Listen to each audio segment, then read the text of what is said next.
Dear colleagues, dear friends, ladies and gentlemen, on behalf of UNESCO and the Living Heritage Entity, I would like to warmly welcome you to the 4th Winter School on Intangible Cultural Heritage in Ankara, Turkey. I regret not being able to join you in person, but I am glad to have this opportunity to greet you through this video. Before starting, I'd like to congratulate the organizers for this timely and much-needed event. The Winter School on Living Heritage has been doing excellent work in training young professionals on ICH safeguarding and the 2003 Convention since its first edition in 2017. The adoption of the Convention for the Safeguarding of Intangible Cultural Heritage in 2003 has shaped a new global understanding of heritage, recognizing living heritage as a force of innovation, social transformation, and sustainable development. A new approach to cultural heritage safeguarding has since then been widely promoted, putting communities and practitioners first as custodians and bearers of cultural expressions. A similar spirit has guided the elaboration of the 2030 Agenda for Sustainable Development. For the first time at the global level, culture, in particular cultural heritage and diversity, are recognized as drivers and enablers of an inclusive and human-centered approach to development.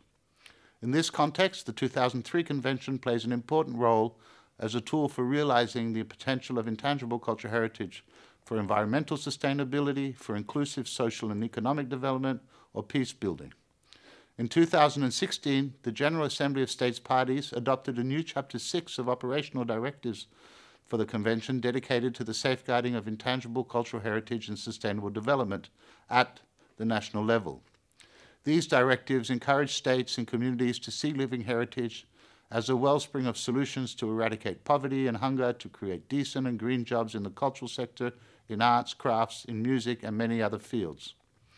By placing emphasis on the importance of traditional knowledge systems for identifying ways of living together and using resources sustainably, they reaffirm UNESCO's conviction that living heritage can make an important contribution in addressing challenges that our societies are facing today. However, this increased awareness is perhaps not yet sufficient. I'm therefore very pleased to see that this 4th edition of the Winter School is focusing on the potential role of development agencies in ensuring ICH safeguarding. It demonstrates the need for developing a wide range of partnerships at all levels to be able to identify and safeguard all the knowledge and practices transmitted to us through generations and which remain very relevant to the challenges we face today. It also highlights the commitment of the international community in ensuring that the full potential of cultural heritage is mobilized. In recent years, the Living Heritage Entity in UNESCO has been actively working with agencies such as the United Nations Refugee Agency to support activities focusing on mobilizing ICH among forcibly displaced communities, such as those in Lebanon, and to strengthen social cohesion and build resilience. UNESCO is also working with the Food and Agricultural Organization on the promotion of traditional foodways and with the World Health Organization on getting a better understanding of the relations between ICH and health. We also work very closely with our colleagues, of course, in the education sector of UNESCO on integrating ICH in school-based learning and in this way directly contributing to Sustainable Development Goal number 4.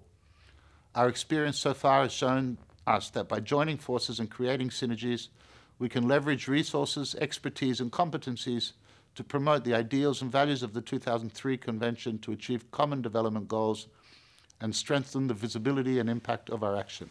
I'd like to take this opportunity to invite you to consider further strengthening your work on ICH safeguarding. UNESCO and our large network of partners, including the UNESCO National Commissions, the accredited non-governmental organizations, the National Intangible Heritage Committees, or the UNESCO chairs in the field of ICH, are all available to assist you in this work.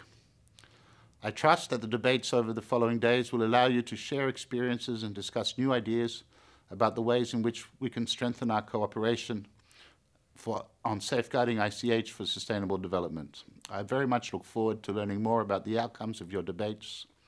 Having said this, I'd like to wish you another successful edition of the Winter School on Intangible Cultural Heritage. Thank you very much.